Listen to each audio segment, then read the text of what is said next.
Hello, I'm Blackbright and I'm broadcasting out of the UK. Welcome to my channel. If it's the first time you're passing through, you can click the thumbs up, you can put the thumbs down, you can subscribe, you can share, you can interact with my subscribers, or you can do nothing at all. You can just look at me, little mush, on your TV screen. But thank you for allowing me into your home, into your space, so I can share with you some of my thoughts. And today I wanted to talk about structural love versus structural violence, and whether or not we can get peace out of it, peace within the races. Now, it's just an idea. It's not anything that is scientific. I'm just sharing some thoughts today. And you may or may not agree, but as usual, I appreciate your comments. So, let's start off with structural violence, which is something we recognise in today's society. It translates into the society being more violent. Violence is more acceptable. Films, graphic imagery makes us more immune to violence. We're becoming immune to pain and suffering, and we pay inattention to human needs. So that is what I'm calling structural violence, because it is quite structured. It's in place, it's normalized, and we're quite used to it. Well, many of us are used to it. So it's normalized through repetition.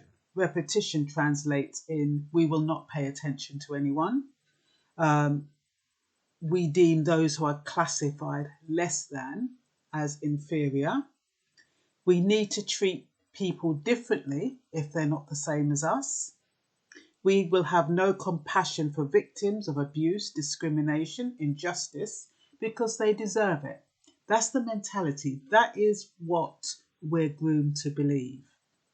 Day by day, the messages that we get through the media and whatever we see, whatever we read, that is what is fed into us. And that is what on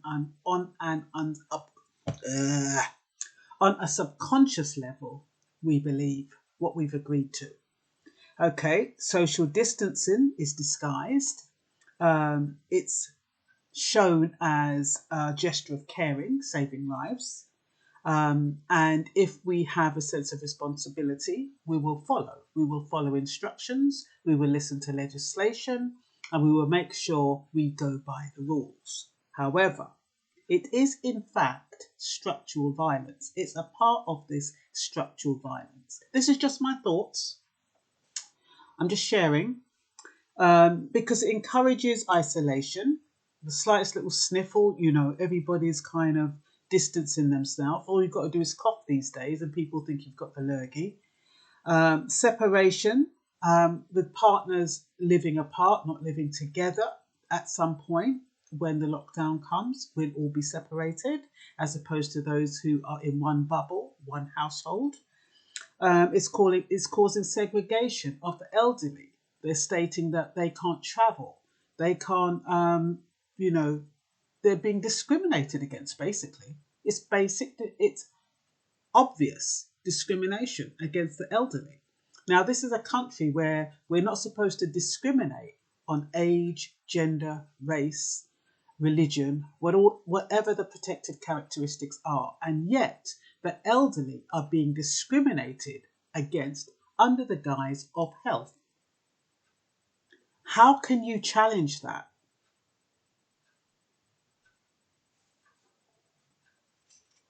So, and there's also racialization, and there's also estrangement through social distancing, and there's also people becoming more insular. So that is structural violence. So, can structural violence be countered by structural love? Strategic approach requires a change in patterns, a change in thought process, a change in what we do and how we do it, how we perceive things, how we interpret things, how things are translated. So it would mean paying attention to injustices, just like everybody got up and there was a movement about George Floyd. That is how you change structural violence. That's how you counter structural violence, by taking action. against injustice. It's by accepting differences, and that's races and religions and everything that goes with difference, just because you're different. I mean, just supposing it wasn't just a difference between black and white, or as that study showed years ago, it was the difference between a child that had blue eyes and a child that had brown eyes. Supposing that was the difference, supposing you were segregated by your eye colour, how would that make you feel? Supposing you were segregated because you were female as opposed to male, like in some religions, that is how it is a lot of the time. Supposing you are segregated, the old from the young. I mean, just because you're different doesn't mean you need to be treated differently. That's all I'm saying. And this strategic approach, this love strategy or structural love, would mean that you accept someone who's different with all their warts and all, as they say. So you would also care about what happens to others. You would show compassion and empathy. You would visualize our world as a unified world. And you would strengthen your intention to care. You would have that intention. You just wouldn't allow things to happen. Every day you would wake up with an intention to care, to be proactive in your determination to treat people well, regardless of race, regardless of colour, regardless of gender, regardless of religion, regardless of disability, regardless of any of those protected characteristics. And you would show consideration, warmth, and acceptance. So this is what I'm calling structural love, to counter the structural violence that we've become normalized to. So what distances us from love? Well, it's hatred, it's violence, it's fear, it's selfishness, it's greed, it's thoughtlessness by word and deed, it's anger, it's ego, it's disinterest, it's inappropriate touch, it's lack of understanding. And why I say inappropriate touch is that there's this, a man and a woman, or whether it's the same sex, you can be in a loving relationship and somebody touches you the wrong way. I'm not even talking about inappropriate, but uses too much force or not enough pressure.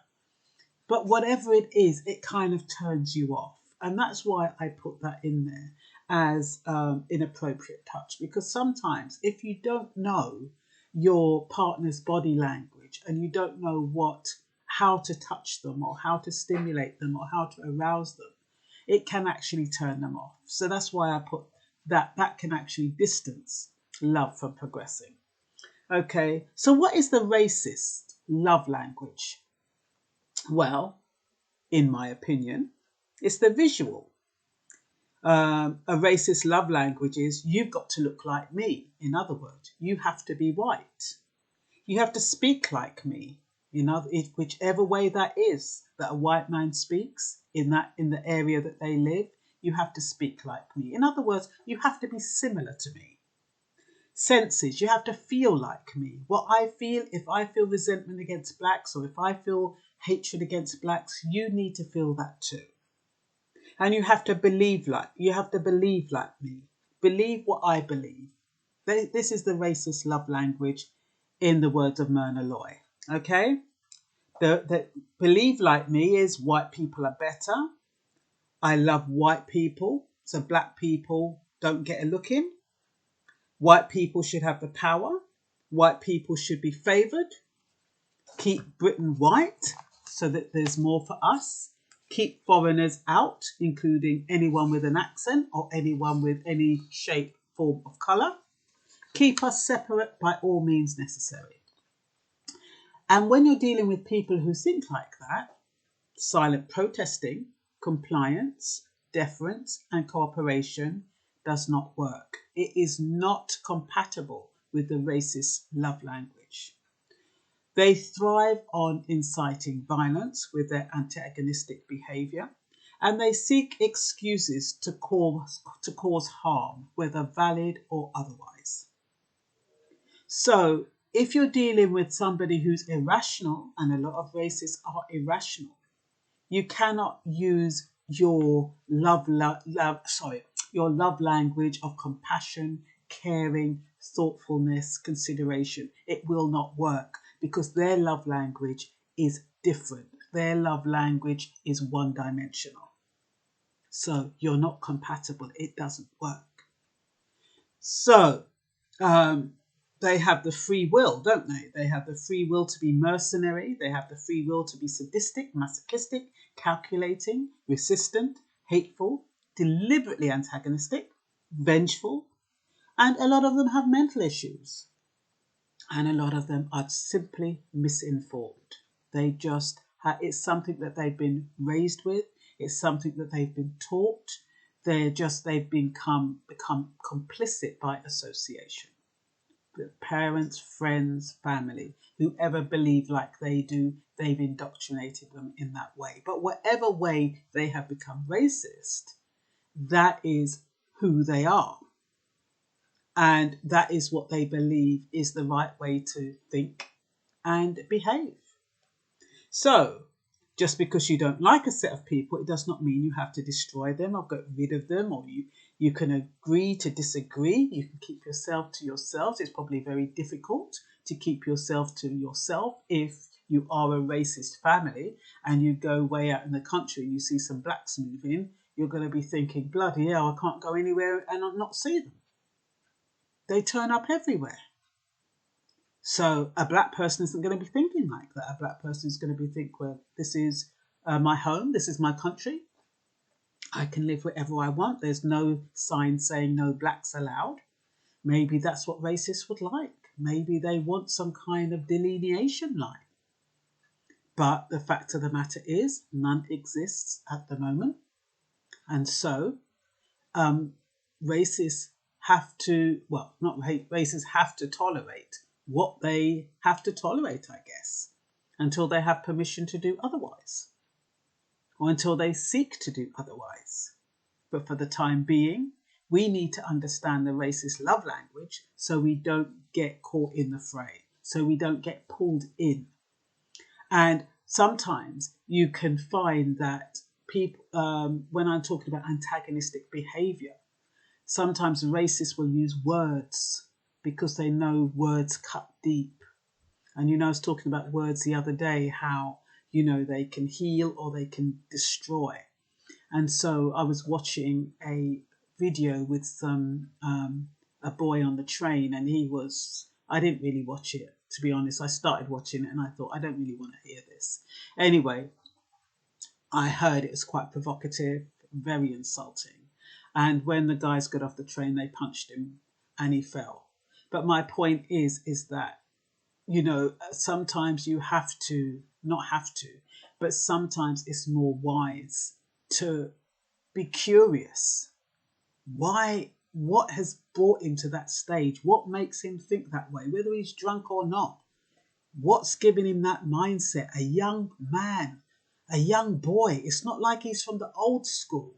It's not like he's old and, still got this old mentality. So somebody that has infiltrated that racism through the generations. So it's ended up in a young man today. I don't think that boy was more than 18. So how does a boy of 18 in 2020 think like that?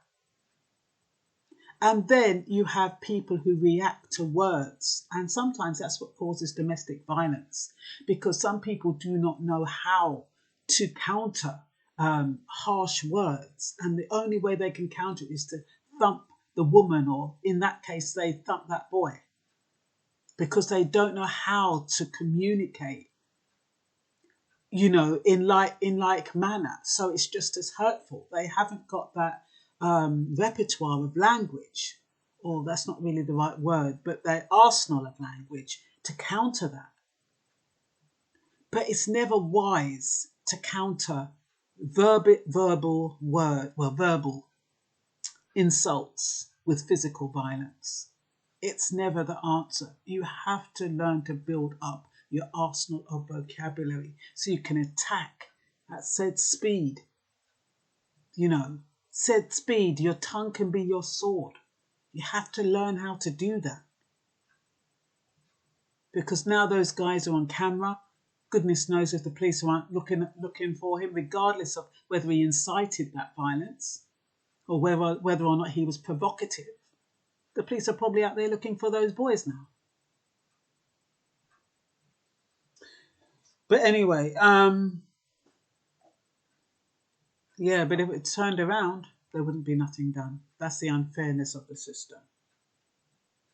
But like I said, I was just before I went into that, it's like just because you do not like a set of people doesn't mean you have to destroy them. It's like when you go to work, you're not going to like everyone you work with.